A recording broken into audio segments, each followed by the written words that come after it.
Olá pessoal, hoje eu vou mostrar para vocês esse carro aqui, Volkswagen Charan 2001.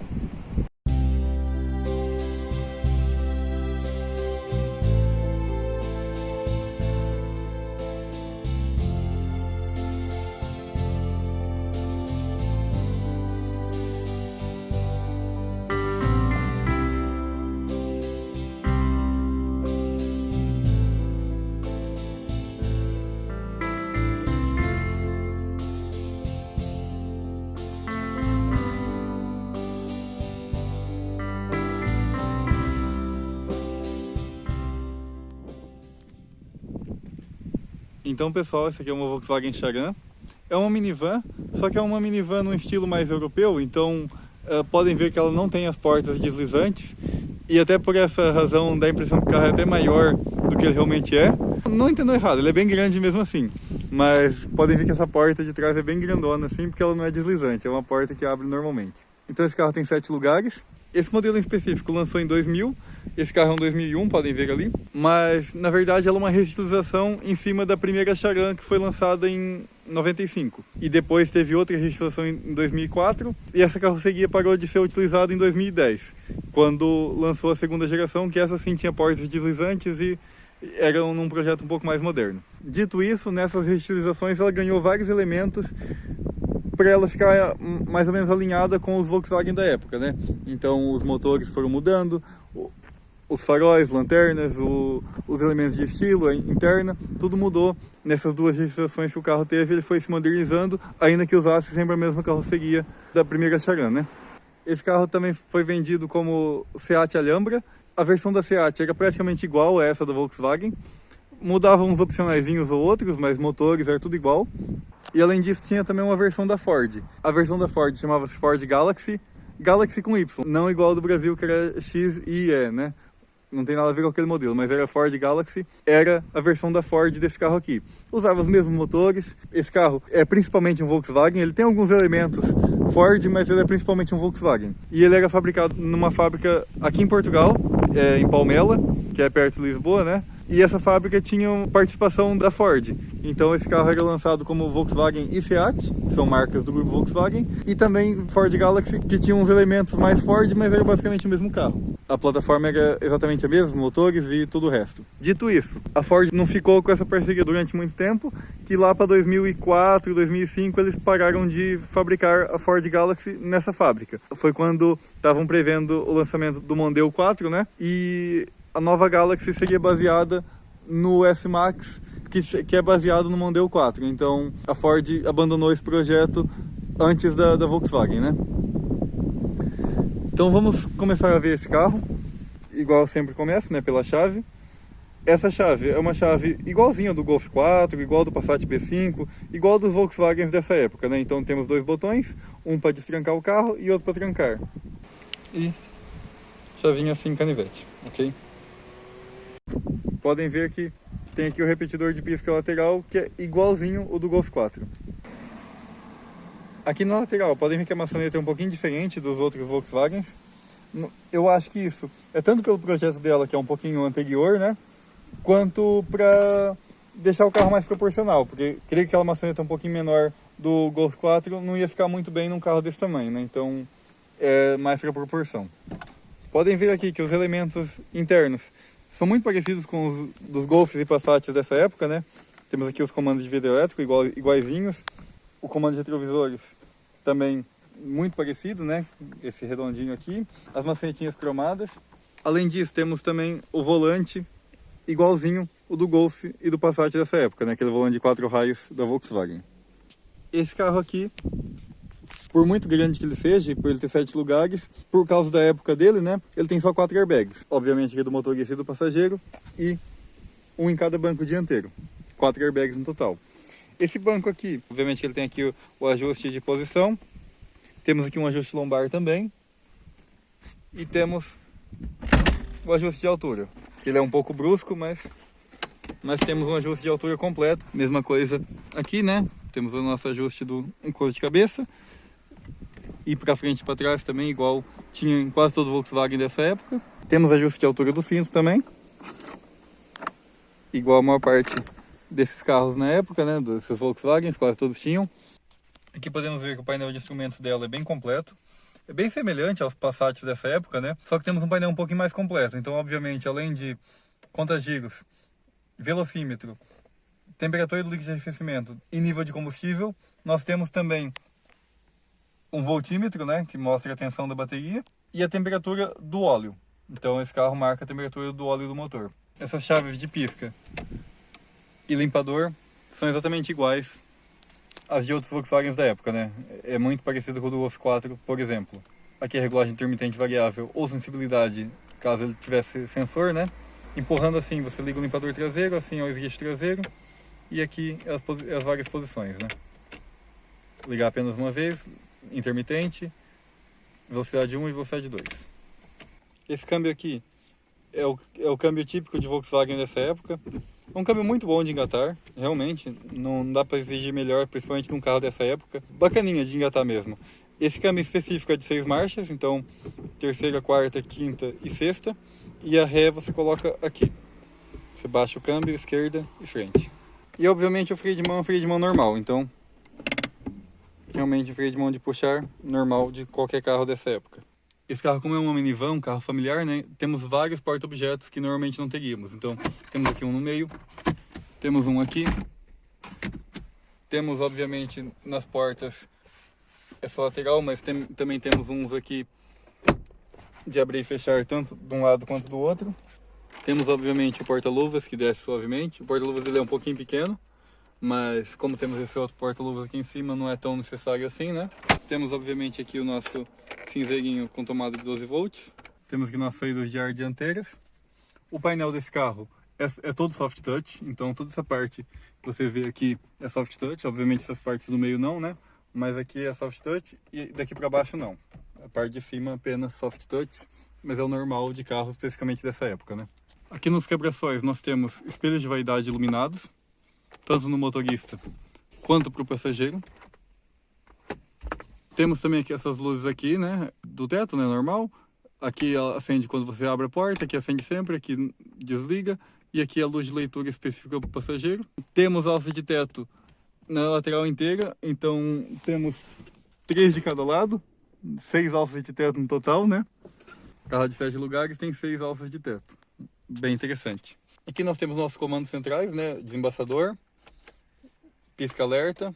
E aqui não temos mais nada, né? Se fosse mais completo, teríamos aqui aquecedores de banco, essas outras funções que vemos em carros mais completos.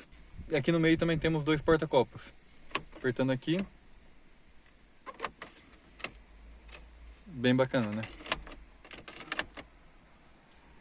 Aqui nós temos nossos controles de ar, atualmente está off, mas podemos ligar aqui. Aqui pomos a temperatura.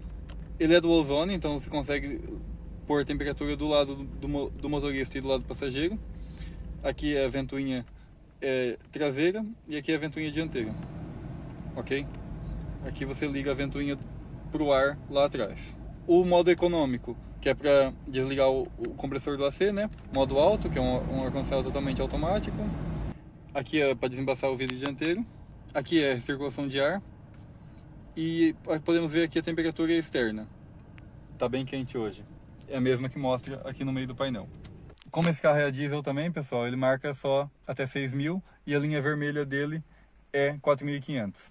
O velocímetro é um pouco otimista, marca 260, mas é basicamente o mesmo que tinha em quase todo Volkswagen dessa época, né? Aqui nós temos controles de farol, são bem simples, igual a todos os outros Volkswagens, né? Aqui você liga o farol e puxando você liga a luz de neblina dianteira e traseira. Se você desligar, ele desliga tudo ao mesmo tempo. Aqui é o dimmer da iluminação interior, né, para deixar mais iluminado ou menos.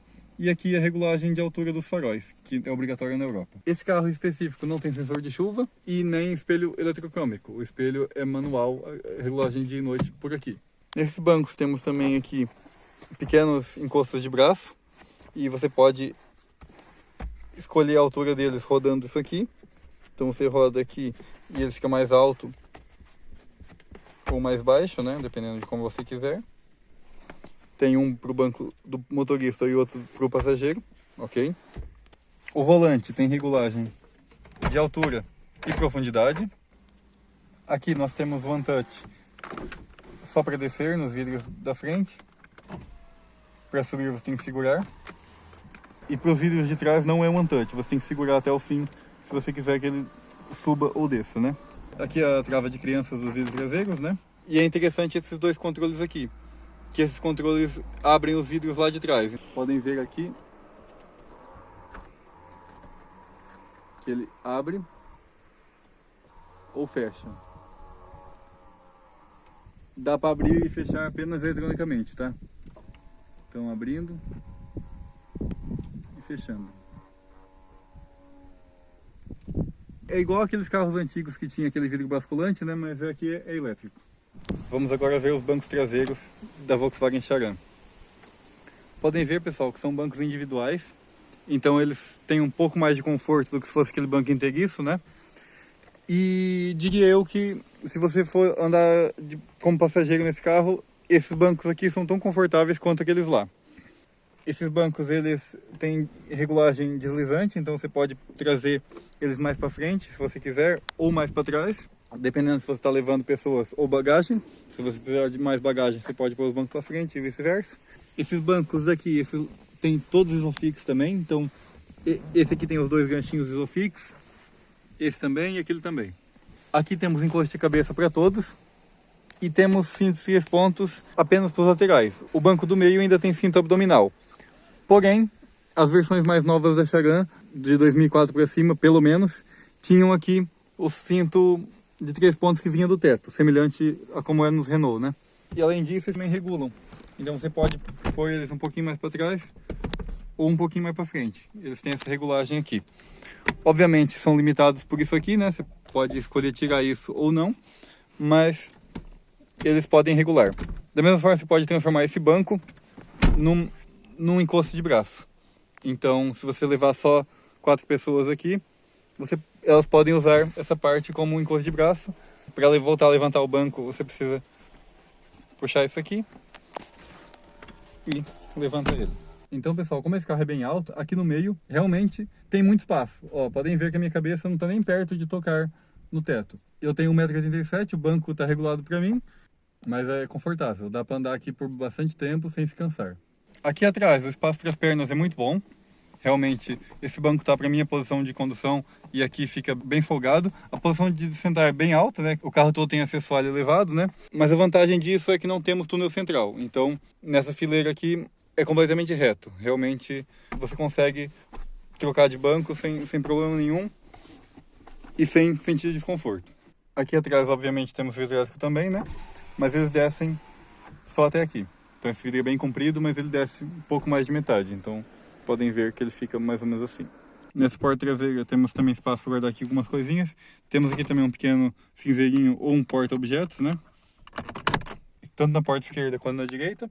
Aqui temos o nosso porta-revistas, né? Tanto num banco quanto no outro. Os dois bancos dianteiros têm isso. Temos aqui também o cinto regulável em altura para a fileira do meio. Ele vai para cima e vai para baixo. Temos aqui também essas mesinhas. Então tem aqui uma pequena mesinha que você pode usar, né?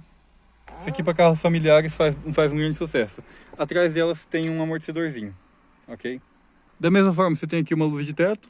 Você pode deixar ela acesa ou acesa apenas quando as portas abrirem. E tem luz de leitura aqui. Você pode ligar ou desligar elas aqui. Essas alças de teto aqui tem o pendura-casaco, né? As de trás também, mas as da frente não. Assim como em quase todo carro, né? Então, para ganhar acesso aos bancos traseiros, basta puxar aqui, deitar o banco e puxar aqui de lado. Então, você levanta aqui, o banco já vem para cima e você tem acesso à terceira fileira. Obviamente que aqui está com o divisor de carga posto e com os bancos deitados, mas logo vemos isso, ok? Você pode puxar lá por trás também com isso aqui.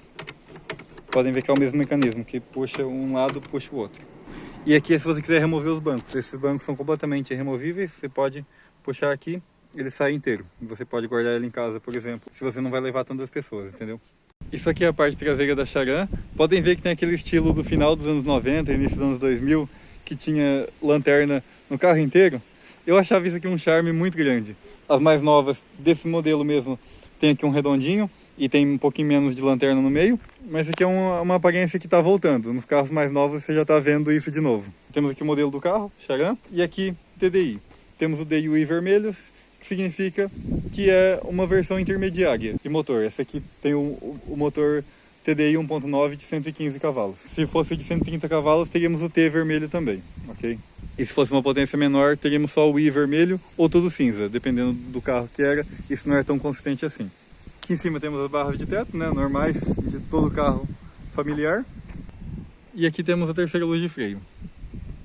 Essa maçaneta de abrir o porta-mala aqui é igual ao do Golf, por exemplo, né? Tinha vários Volkswagens dessa época que tinha uma maçaneta exatamente assim. Tem abertura elétrica e você levanta aqui. Temos nosso divisor de carga com mola, né? Que ele volta até ali. Esse divisor de cargas pode ser removido, caso você leve várias pessoas aqui, fica melhor sem isso aí, né? E aqui temos nossos bancos traseiros. Podem ver que os bancos traseiros ocupam grande parte do porta-mala, eles não deitam para dentro do chão, igual era na Zafira, igual em outros monovolumes, né? Eles não fazem isso porque eles são bancos full size, eles têm mais ou menos o mesmo tamanho que os da frente. E lembrando, pessoal, que esse carro você não precisa andar com os 7 lugares o tempo todo. Então, pessoal, se vocês quiserem levar só 5 pessoas e ter mais espaço de porta-mala, vocês podem deixar esses bancos, deixam esses bancos guardados e andam com ele com 5 lugares. Sendo assim, o porta-mala fica, obviamente, bem maior, né? Se eu quiser montar esses bancos, basta apertar aqui e levantar o banco. Pronto, o banco já travou no lugar. Eu posso pôr aqui o encostinho de cabeça dele. O banco traseiro está montado. Vou ver aqui como é que é o espaço traseiro dele. Obviamente, o jeito certo de embarcar seria pela frente, mas dá para embarcar aqui pelo porta-malas também. Obviamente, se você for levar várias pessoas, você tiraria esse separador de carga aqui, né? E tirando o separador de carga, podemos ver que aqui ele não é tão espaçoso assim, mas obviamente esse banco está regulado para o máximo espaço lá na frente. Então esses bancos podem ir um pouquinho para frente, obviamente, dando um pouquinho mais de espaço para as pernas. Eu aqui até consegui viajar assim. Então, com as pernas aqui no meio dos bancos, né, entre um e o outro. Obviamente o espaço para a cabeça é um pouquinho comprometido aqui atrás. Mas lembrando, pessoal, que eu tenho 1,87 m e eu estou na terceira fileira de um carro de 7 lugares. Então, dos carros de 7 lugares, esse aqui é um dos melhores, assim, em termos de espaço. Uma pessoa de 1,75 m, 1,80 m aí, no máximo, ficaria muito confortável aqui atrás, ok? É que eu realmente sou mais alto do que a média das pessoas que sentam aqui atrás, né? E aqui atrás, como eu falei já, temos não só as alças de teto, como temos também luzinha de cortesia. Muito bacana. E esse vidro aqui abre e fecha, né? Ele bascula, só que obviamente com o controle de quem está lá na frente. Você não tem controle nenhum sobre isso, se ele está aberto ou se ele está fechado, ok? Do lado direito apenas temos um pequeno porta-objetos, que nesse caso está guardado o colete do carro, mas dá para guardar algumas coisinhas que o pessoal aqui de trás vai usar. É um pequeno porta-objetos que temos aqui. E é interessante, pessoal, que aqui temos várias luzinhas que acendem quando alguma porta do carro está aberta. Então, não só nas portas lá da frente, como aqui atrás também temos uma de cada lado, bem interessante. E aqui nesses encostos de cabeça traseiros temos um suporte de pendurar casacos. Eu não sei se isso é original ou não, mas ele está aqui, ok? Tanto no encosto quanto no outro. Se eu quiser voltar a dobrar o banco, é bom eu tirar esse encosto e apertar aqui novamente. O banco já dá uma inclinadinha e volta a guardar na posição, ok? Esse porta-malas é bem prático, ele tem aqui luzinha de porta-malas e temos aqui também duas tomadas de 12 volts. O que num carro de 2001 realmente é muito mais do que a maioria tinha, né? A maioria não tinha nada aqui atrás, então é bem bacana isso. Aqui temos o triângulo, né? E o step dele é aqui por baixo. É um step full size e é bem útil ele estar aqui por baixo, porque se você tiver isso aqui cheio de malas ou tiver cheio de gente, não precisa de movimentar muita coisa, né? Para um carro familiar, realmente é importante que ele esteja acessível sem tirar muita coisa do lugar. Aqui no porta-malas é tudo bem forradinho também. Temos aqui uma alça para descer ele, né? E temos aqui os recortes para acesso das lanternas de mala, ok? E aqui temos um tecidinho. Para abrir o capô desse carro é igual da maior parte dos carros da Volkswagen, né? simplesmente puxar aqui.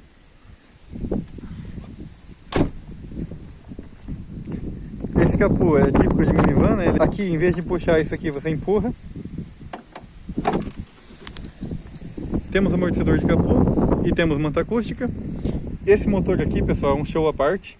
Então esse motor é o motor 1.9 TDI da Volkswagen, a diesel, obviamente. A particularidade desses motores dessa geração é que eles têm um sistema de injeção diferente. Então ele não é nem Common Rail, que é o normal hoje, né? Basicamente todo carro a diesel hoje é Common Rail. E nem aqueles mais antigos. Então ele é um sistema chamado PD, que é Pump Duze, ou seja, é injetor bomba. O próprio injetor de diesel faz o papel de bomba também. É um injetor que tem uma molinha que, conforme o virabrequim vira, ele pressuriza para injetar, né? Então, uma engenharia muito boa, especialmente para essa época, né, que a tecnologia Common Rail não estava tão desenvolvida assim. A Volkswagen inventou, é só o grupo Volkswagen que usa isso. Então, Volkswagen, Audi, Seat, por aí, né? Além de que a Volkswagen conseguiu usar essa tecnologia até o meio dos anos 2000, só depois que ela realmente se rendeu ao Common Rail. Mas eles demoraram um pouco mais para trocar por Common Rail, porque esse sistema era realmente bom. Depois, claro, o Common Rail evoluiu ao ponto de ser melhor que ele, mas para a época realmente é um dos melhores motores que existem, a diesel. Essa aqui é a versão de 115 cavalos, mas tinha a versão de 130, tinha a versão de 100, tinha a versão de 150 que depois lançou, que era para os Golf GTI a diesel, e por aí vai. Uma infinidade de versões. No 1.9, realmente, qualquer uma delas é muito boa. Temos aqui o número de chassi. Apesar desse carro ser montado em Portugal, o chassi começa por W. Como esse carro é um projeto alemão, temos aqui um chassi com inicial W, que normalmente é de carro alemão. Então, pessoal, vamos agora andar com a Volkswagen Charan e ver como é que é. Pessoal, a primeira coisa que a gente nota andando nesse carro é o quão alto ele é. Realmente você sente que o carro é alto, comprido, e não tem problema nenhum com isso. Obviamente ele não vai ser um carro esportivo, né? Mas ele é totalmente seguro com o tamanho. Eu achei que esse motor de relativamente pouca potência ia fazer feio nesse carro, mas não, ele ganha velocidade muito rápido. Realmente é um motor que aguenta o peso desse carro com folga, dá para acelerar tranquilo, que realmente não parece lento. Eu tenho uma certa nostalgia andando nesse carro, pessoal, porque uns familiares meus tinham um quando eu era criança aqui em Portugal, e eu tenho muitas memórias boas num carro desse. Eu viajei muito no banco de trás de um carro desse. Não tem grandes razões para gostar do carro em si, mas as memórias que foram feitas nele foram boas. Então, para viajar em família, bastante gente, realmente esse carro é muito bom. Ele cumpre o papel dele muito bem. Obviamente, né, pessoal, a gente tem que saber a proposta dos carros. Se você quer um carro para você andar rápido na cidade, esse não é o carro. Andar em ruas apertadas realmente não é muito agradável. Você tem que ter noção que é um carro grande. Ele nunca vai ser um carro esportivo, né? Mas dito isso, realmente se comporta muito bem, pessoal. Não é aquele carro que é inseguro. Realmente ele não parece um carro fácil de tombar nem nada disso, sabe? Obviamente não é para fazer extravagâncias, mas é um carro relativamente seguro. E parte do que faz esse carro tão bom, pessoal, é o motor. Porque apesar desse motor ser um motor relativamente pequeno, 1.9, ter relativamente poucos cavalos, ele tem um torque bom e, além de tudo, ele é econômico. Mesmo num carro desse tamanho aqui, realmente é um motor que se comporta muito bem. Então, para vocês imaginarem, um Golf com esse mesmo motor, ele anda muito. Se nesse carro já tem uma resposta boa, imaginem num carro bem mais leve que esse, né? É a única minivan que eu andei bastante com ela, sabe? Nunca tive grandes experiências andando em Zafira, por exemplo, em outros carros assim, em outras minivans, digamos assim. Obviamente, pessoal, esse carro tava um pouco defasado no final dos anos 2000, né? Que já tinham saído melhores minivans com maior praticabilidade, com maior espaço e mesmo sendo mais pequenas, mas esse carro aguentou bem até 2010, esse modelo, né? Depois lançaram a segunda versão. Essa sim tinha as portas deslizantes, tinha mais modernidades, né? O segmento aqui de minivans full size nunca teve um sucesso muito grande aqui na Europa. Realmente fazia mais sucesso as minivans um pouquinho menores que essa, ou seja, Zafira, Da Volkswagen tínhamos o Touran, que é um modelo também que nunca foi vendido no Brasil. Também tinha 7 lugares, mas era consideravelmente mais pequena que essa. E obviamente o Gran Scenic, né? Que o Gran Scenic é a versão de 7 lugares do Scenic. A segunda e terceira geração tiveram bastante sucesso aqui na versão de 7 lugares. Por exemplo, da Opel tínhamos a Zafira, que obviamente é menor que essa, mas como full size teve um carro chamado Opel Sintra, que se não me engano era um carro americano, da GM americana, colocado o símbolo Opel e com motores da Opel, que também não teve muito sucesso, ficou vendida por poucos anos e não era um carro muito confiável. Então realmente esse aqui foi um dos carros desse segmento que mais vendeu, principalmente por ser um segmento tão nichado aqui na Europa, né? Porque, mais uma vez, as ruas aqui são mais pequenas, o pessoal tem garagens menores, que o pessoal que mora em grandes cidades. Um carro desse até fica um pouco imprático para algumas pessoas, então por isso que teve esse sucesso limitado. Mas, conforme eu disse, porque é fabricado aqui em Portugal mesmo, essa aqui acabou vendendo mais que as outras e por isso que se vê bastante por aí. Uma coisa que eu acho curiosa nesses modelos é que não se vê o capô. Então para você estacionar fica um pouco complicado se você não conhecer o carro, que não dá para ver a ponta do capô. Temos esse painel bem grande e o capô é caído, como nessas minivans, né? O capô sempre é meio caidinho para frente. Para encostar o carro assim perto de uma parede realmente fica um pouco difícil. Até você se acostumar com a frente do carro, né? Quando você sabe mais ou menos o tamanho, fica bem mais fácil, ok? Então, pessoal, basicamente é isso. Muito obrigado por assistirem e até um próximo vídeo.